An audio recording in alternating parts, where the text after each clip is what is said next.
Now, from CBS 4 News, this is Facing South Florida with Jim DeFede. Good morning, I'm Jim DeFede, and welcome to Facing South Florida. As the year winds down, there's a lot happening in Washington, from a rush to complete tax reform to a possible shutdown for the federal government, and even possibly a deal to help dreamers. We're going to look at these issues and others later in the show. I will also interview Debbie Mercosur-Powell, who is the Democrat challenging Republican incumbent Carlos Curbelo for Florida's 26th congressional district. But first, I want to focus on the dreamers, the young people who were brought illegally into the United States by their parents and now face deportation. Several members of Congress say they will vote to shut down the government later this month if the dreamers are not protected. There are various proposals, but not all dreamer-related bills are equal. Some help more than others. My first guest is someone who has placed herself in the front lines in this fight. She was arrested earlier this month during a protest on the steps of the U.S. Capitol. She is Carla Hernandez-Matz, president of the United Teachers of Dade. Carla, welcome. Thank you. Good morning. So how is jail food in D.C.? I wasn't there long enough to give you a real honest answer. All right. So talk to me about the protest that you were part of and you were arrested in. So it is considered the largest act of civil disobedience in the nation's history for immigration reform. I was there asking really for an action for the students that I teach, the students that I represent, and the educators. See, what a lot of people don't talk about is how many documented teachers we have in this country. And it is estimated as about 20,000 teachers in the classrooms teaching students. Who could face deportation? Who could face deportation. Just in Miami-Dade County Public Schools, we know that 12,000 students are impacted by a lack of movement on this bill. And so it's something that's very dear and near to me. I know that our children cannot learn if they're in fear, and right now they are in fear. And we have to be a better country. And so that's what I'm fighting for. That's what I'm pushing for us to have a bill that really recognizes these people and, of course, helps them stay in this country. Do you think Washington is listening? I think there's a lot of politics going on, which is what they're supposed to do. Not really. There's not a lot of bipartisan support, and everything is a single issue. A lot of what's going on, well, honestly, nothing that has happened in Washington D.C. Has really been beneficial to both sides. It's all been one-sided. We see that nothing that this administration has tried to move has passed, except this tax reform bill that we'll see next week. All right. Now, one of the things I had said earlier was that there are several proposals. I think there are a total of 5 Dreamer-related bills, but there are really 2 principal bills that are moving through the system. And I want to put them up side by side here so that we can get a better understanding of the differences between the 2 bills. The one bill is the 2017 DREAM Act. Now, the 2017 DREAM Act is sponsored by Lindsey Graham and Dick Durbin. And on the other side, there's another bill called the Recognizing America's Children Act, the RAC Act. That's the one sponsored by Carlos Curbelo, the congressman from here in South Florida. He's made a great deal of talking about how he's there to save the dreamers. But when you look at the bills side by side, and we'll have this up on screen so people can see it, the differences between them are rather striking. The 2017 DREAM Act covers everyone 17 years of age and younger. The Curbelo RAC Act only covers 15-year-olds and younger. Also, the RAC Act, the Curbelo bill, is more restrictive in terms of the number of people who it covers. Well, one of the problems that you can see that I know some advocates for these dreamers are saying is that it requires more conditions under the RAC Act than under the DREAM Act. So, for instance, if they want to qualify under military service, the 2017 DREAM Act only requires 2 years of military service. The Curbelo RAC Act requires 3 years. Employment, if employment is going to be the grounds for seeking entry, then employment under the DREAM Act is 3 years of continuous employment. Under the RAC Act, it's 4 years. How long you are in the country before you can even apply. Under the 2017 DREAM Act, it's 4 years in the country. Under the Curbelo RAC Act, it's 5 years. So as you can see, there's differences between the bills, in that the bills that Curbelo is proposing helps fewer people. Is this an area of concern for you? It certainly is. Obviously, I'm very optimistic, and I want everyone, or as many people as can, benefit from this bill to benefit. So I'm always going to look for the higher number. But there's an issue when you see that one of the bills does not have bipartisan support. It has only been supported by the Republican Party. The DREAM Act is being supported. It does have bipartisan support, and I think that says a lot. But so let me just put a fine point on it. Curbell's RAC Act has 35 sponsors.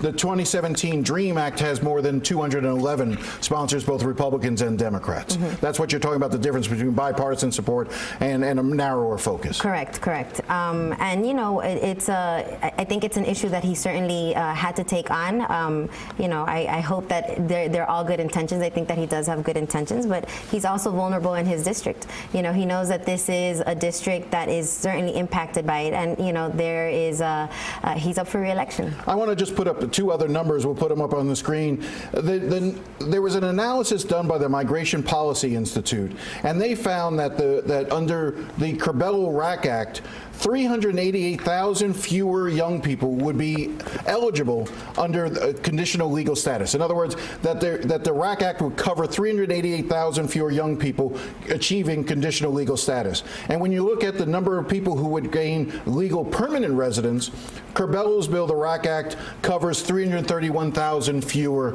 individuals. Those are our neighbors. Those are figures there. Right. I mean, I know that there have to be concessions, when you're talking about bills and how you pass them through Congress. But, certainly this is something that we are looking at because it's important to us. It's important to the children that we service. It's important to all these families that only know this country as their own, as their home. And so, I hope that, whatever the concession is going to be, because we don't know which way this is going to go. We know that there's a lot of talk. And unfortunately, right now, it just seems like it's a lot of talk.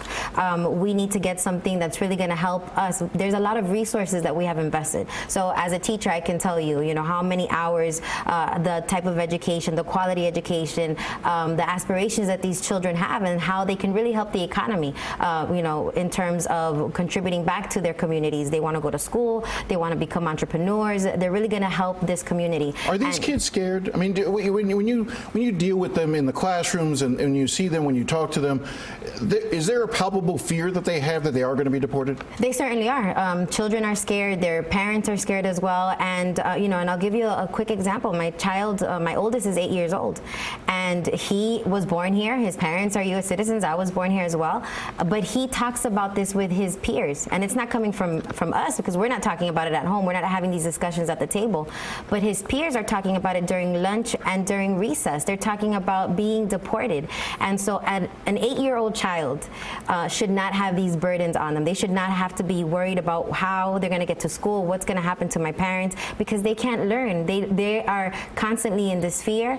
And so that's an 8-year-old child, a child that has a little bit more knowledge, that's in high school, that understands, the gravity of this situation, is much less likely to come to school because of that fear, or really be open-minded enough to learn, the skills that are being taught to them because of the fear that they're living in. And I just want to be fair. I want to let everyone know that we did invite Congressman Carlos Curbelo to come on this show. He has a standing invitation to come on and discuss it. I did talk to members of his staff and traded emails with his staff, and his response is that, or his staff's response is that this was a fix to the current DACA measure that the President Obama had sponsored, and that it mirrors many of the same, age requirements and other requirements that President Obama had in place.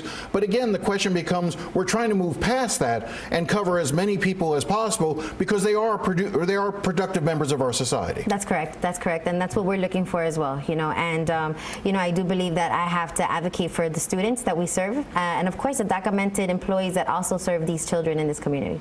So, what's next? I mean, obviously, on December 22nd, there is another continuing resolution that will have to be passed.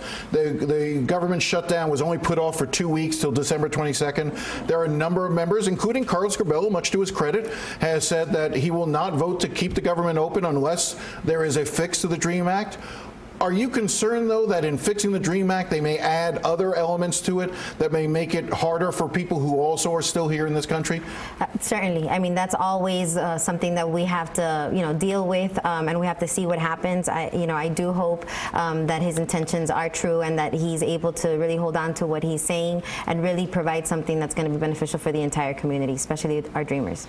I want to just turn in a final couple of minutes. There is a measure moving through. I want you to put on your union hat for a second, because there's a measure moving through the legislature this coming year that would really hurt public employee unions. Actually, all public employee unions except for police and fire, because Republicans know which unions they like and which ones they don't. And this measure would make it far easier to decertify unions, to basically do away with unions who represent teachers and other public sector employees. So I think it's a little bit deeper than that. I mean, if you look at police, fire, and corrections officers, they're male-dominated professions.